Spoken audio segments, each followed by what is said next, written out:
श्री भागवत सुधा सागर शुक सागर भगवान वेद व्यास कृत श्रीमद् भागवत 12 स्कंदों की सरल हिंदी व्याख्या श्लोकांक सहित गीता प्रेस गोरखपुर। आप सुन रहे हैं श्रीमद् भागवत महापुराण के द्वितीय स्कंद का छठा अध्याय विराट स्वरूप की विभूतियों का वर्णन। ब्रह्मा जी कहते हैं, उन्हीं विराट पुरुष के मुख से वाणी और उसके अधिष्ठात्र देवता अग्नि उत्पन्न हुए हैं। सातों छंद उनकी 7 धातुओं से निकले हैं। मनुष्यों, पितरों और देवताओं के भोजन करने योग्य अमृतमय अन्न, सब प्रकार के रस इंद्रिय और उसके अधिष्ठात्र देवता वरुण विराट पुरुष की जीवा से उत्पन्न हुए हैं। उनके नासा छिद्रों से प्राण, अपान, व्यान, उदान और समान, ये पांचों प्राण और वायु तथा घ्राण इंद्रियों से अश्विनी कुमार समस्त औषधियां एवं साधारण तथा विशेष गंध उत्पन्न हुए हैं। उनकी नेत्रेंद्रिय रूप और तेज की तथा नेत्र गोलक स्वर्ग और सूर्य की जन्म भूमि है। समस्त दिशाएं और पवित्र करने वाले तीर्थ कानों से तथा आकाश और शब्द श्रोतेंद्रिय से निकले हैं। उनका शरीर संसार की सभी वस्तुओं के सार भाग तथा सौंदर्य का खजाना है।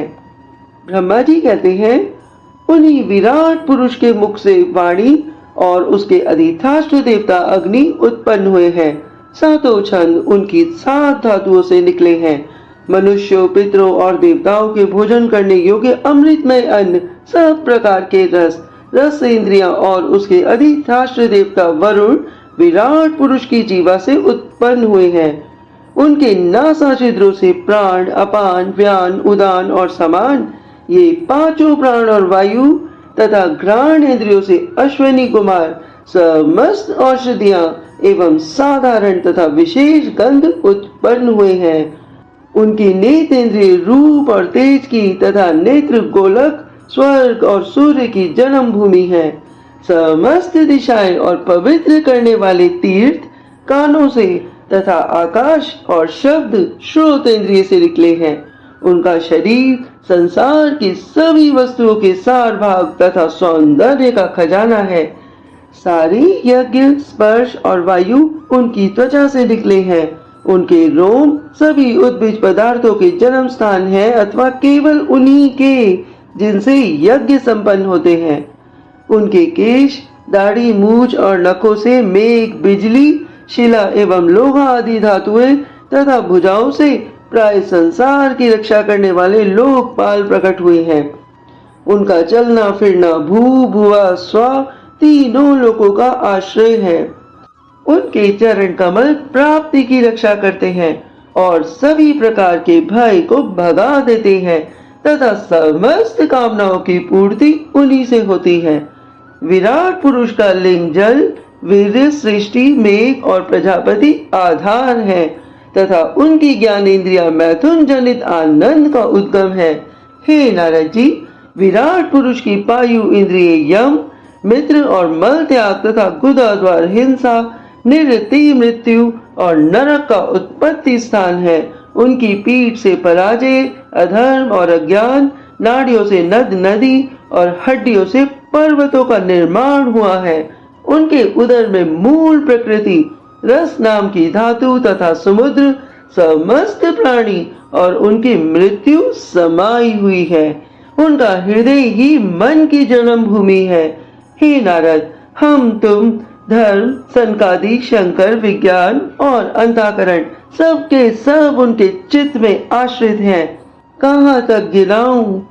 सुनो, मैं तुम्हारे बड़े भाई सनकादि, शंकर, देवता, दैत्य, मनुष्य, नाग, पक्षी, मृग, रेंगने वाले जंतु, गंधर्व, अप्सराएं, यक्ष, राक्षस, भूत, प्रेत, सर्प, पशु, पितर, सिद्ध, विद्याधर, चारण, वृक्ष और भी नाना प्रकार के जीव जो आकाश, जल और स्थल में रहते हैं, ग्रह, नक्षत्र, केतु, उच्छल तारे, बिजली और बादल, ये सब के सब विराट पुरुष ही हैं। ये संपूर्ण विश्व जो कुछ कभी था, है या होगा, सबको वह घेरे हुए हैं और उसके अंदर ये केवल 10 अंगुल के परिमाण ही स्थित है। जैसे सूर्य अपने मंडल को प्रकाशित करते हुए ही बाहर भी प्रकाश फैलाते हैं, वैसे ही पुराण पुरुष परमात्मा भी संपूर्ण विराट विग्रह को प्रकाशित करते हुए ही उसके बाहर भीतर सर्वत्र एक रस से प्रकाशित हो रहा है। हे मुनिवर, जो कुछ मनुष्य की क्रिया और संकल्प से बनता है उससे वह परे है और अमृत एवं अभय पद मोक्ष के स्वामी है। यही कारण है कि कोई भी उनकी महिमा का पार नहीं पा सकता। संपूर्ण लोग भगवान के एक पाद मात्र अर्थात अंश मात्र हैं और उनके अंश मात्र लोकों में समस्त प्राणी निवास करते हैं। भूलोक, भ्रुवलोक और सर्वलोक के ऊपर महालोक है। उसके भी ऊपर जन, तप और सत्य लोक में क्रमशः अमृत, क्षेम और अभय का नित्य निवास है। जन, तप और सत्य इन तीनों लोकों में ब्रह्मचारी, वानप्रस्थ एवं सन्यासी निवास करते हैं। दीर्घकालीन ब्रह्मचर्य से रहित गृहस्थ भूलोक, भ्रुवलोक और सर्वलोक के भीतर ही निवास करते हैं। शास्त्रों में 2 मार्ग बतलाए गए हैं, एक अविद्या रूप कर्म मार्ग जो सकाम पुरुषों के लिए है और दूसरा उपासना रूप विद्या का मार्ग जो निष्काम उपासकों के लिए है। मनुष्य दोनों में से किसी एक का आश्रय लेकर भोग प्राप्त कराने वाले दक्षिण मार्ग से अथवा मोक्ष प्राप्त कराने वाले उत्तर मार्ग से यात्रा करता है, किंतु पुरुषोत्तम भगवान दोनों के आधारभूत हैं। जैसे सूर्य अपनी किरणों से सबको प्रकाशित करते हुए भी सबसे अलग है, वैसे ही जिन परमात्मा से इस अंड की और पंचभूत, एकादश इंद्रिय एवं गुणमय विराट की उत्पत्ति हुई है, वह प्रभु भी इन समस्त वस्तुओं के अंदर और उनके रूप में रहते हुए भी उनसे सर्वदा अतीत है। जिस समय इस विराट पुरुष के नाभि कमल से मुझ ब्रह्मा का जन्म हुआ, उस समय इस पुरुष के अंगों के अतिरिक्त मुझे और कोई भी यज्ञ की सामग्री नहीं मिली। तब मैंने उनके अंगों में ही यज्ञ के पशु, यूप, स्तंभ, कुश और यज्ञ भूमि और यज्ञ के योग उत्तम काल की कल्पना की। हे ऋषि श्रेष्ठ, यज्ञ के लिए आवश्यक पात्र आदि वस्तुएं, जौ, चावल आदि औषधियां, घृत आदि स्नेह पदार्थ, 6 रस, लोहा, मिट्टी, जल, ऋक, यजु, साम, चातुहोत्र, यज्ञों के नाम, मंत्र, दक्षिणा, व्रत, देवताओं के नाम, पद्धति ग्रंथ, संकल्प तंत्र, अनुष्ठान की रीति, गति, मति, श्रद्धा, प्रायश्चित और समर्पण, ये समस्त यज्ञ सामग्री मैंने विराट पुरुष के अंगों से ही इकट्ठी की। इस प्रकार विराट पुरुषों के अंगों से ही सारी सामग्री का संग्रहण करके मैंने उन्हीं सामग्रियों से उन यज्ञ स्वरूप परमात्मा का यज्ञ के द्वारा यजन किया। तदंतर तुम्हारे बड़े भाई इन 9 प्रजापतियों ने अपने चित्त को पूर्ण समाहित करके विराट एवं अंतर्यामी रूप से स्थित उस पुरुष की आराधना की।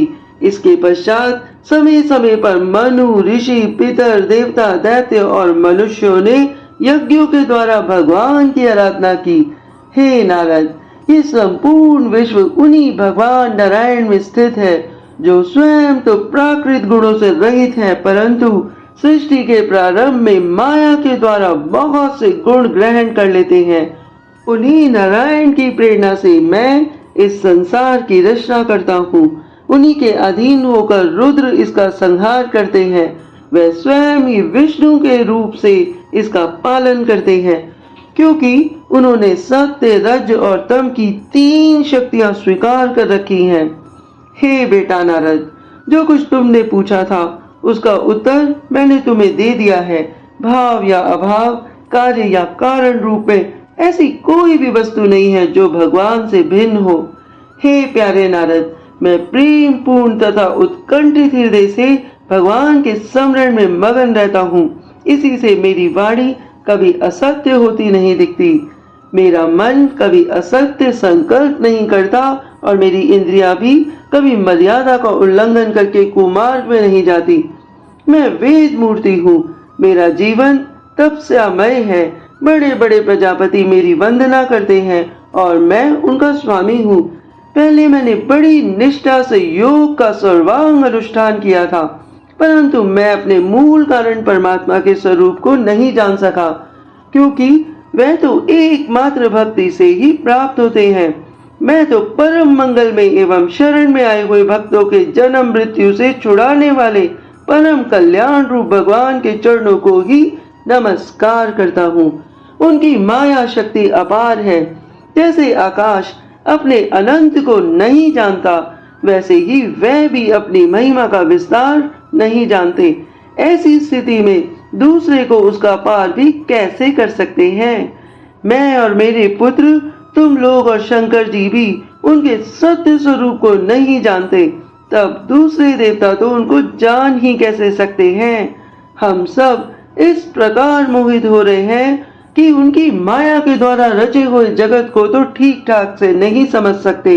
अपनी अपनी बुद्धि के अनुसार ही अटकल लगाते हैं। हम लोग केवल जिनके अवतार की लीलाओं का गान ही करते रहते हैं, उनके तत्व को नहीं जानते। उन भगवान के श्री चरणों में मैं नमस्कार करता हूँ। वह अजन्मा एवं पुरुषोत्तम है। प्रत्येक कल्प में वह स्वयं अपने आप की सृष्टि करते हैं, रक्षा करते हैं और संहार करते हैं। वह माया के लेश से रहित केवल ज्ञान रूप है और अंतरात्मा के रूप में एक रस स्थित है। वह तीनों काल में सत्य एवं परिपूर्ण है। न उनका आदि है न अंत। वह तीनों गुणों से रहित सनातन एवं अद्वितीय है। हे नारद, महात्मा लोग जिस समय अपने अंतःकरण, इंद्रिय और शरीर को शांत कर लेते हैं, उस समय उनका साक्षात्कार करते हैं। परंतु जब असत पुरुषों के द्वारा कुतर्कों का जाल बिछाकर उनको ठग दिया जाता है, तब उनके दर्शन नहीं हो पाते। हे नारद, परमात्मा का पहला अवतार विराट पुरुष है। उसके सिवा काल, स्वभाव, कार्य, कारण, मन, पंचभूत, अहंकार, तीनों गुण, इंद्रियां, ब्रह्मांड, शरीर, उसका अभिमानी स्थावर और जंगम जीव, सब के सब उन अनंत भगवान के ही रूप है। मैं ब्रह्मा, शंकर, विष्णु, दक्ष आदि ये प्रजापति, तुम और तुम्हारे जैसे अन्य भक्तजन, स्वर्ग लोक के रक्षक, पक्षियों के राजा, मनुष्य लोक के राजा, नीचे के लोकों के राजा, गंधर्व, विद्याधर और चारणों के अधिनायक, यक्ष, राक्षस, सांप और नागों के स्वामी, महर्षि, पितृपति, दैतेंद्र, सिद्धेश्वर, दानवराज और भी प्रेत, पिशाच, भूत, कुष्मांड, जल जंतु, मृग और पक्षियों के स्वामी एवं संसार में और भी जितनी वस्तुएं ऐश्वर्य, तेज, इंद्रिय बल, मनोबल, शरीर बल और क्षमा से युक्त है, अथवा जो भी विशेष सौंदर्य, लज्जा, वैभव और विभुक्ति से युक्त है, एवं जितनी भी वस्तुएं अद्भुत वर्ण वाली, रूपवान या अरूप है, वह सब के सब परम तत्व भगवत रूप ही है। हे नारद, इनके सिवा परम पुरुष परमात्मा के परम पवित्र एवं प्रधान प्रधान लीला अवतार भी शास्त्रों में वर्णित हैं। उसका मैं ब्रह्मा क्रमशः वर्णन करता हूँ। उनके चरित्र सुनने में बड़े मधुर तथा श्रवणेंद्रियों के दोषों को दूर करने वाले हैं। तुम सावधान होकर उसका रस लो। अभी आप सुन रहे थे श्रीमद् भागवत के द्वितीय स्कंद का 6वां अध्याय और हम सुनेंगे 7वां अध्याय भगवान के लीला अवतारों की कथा आगे।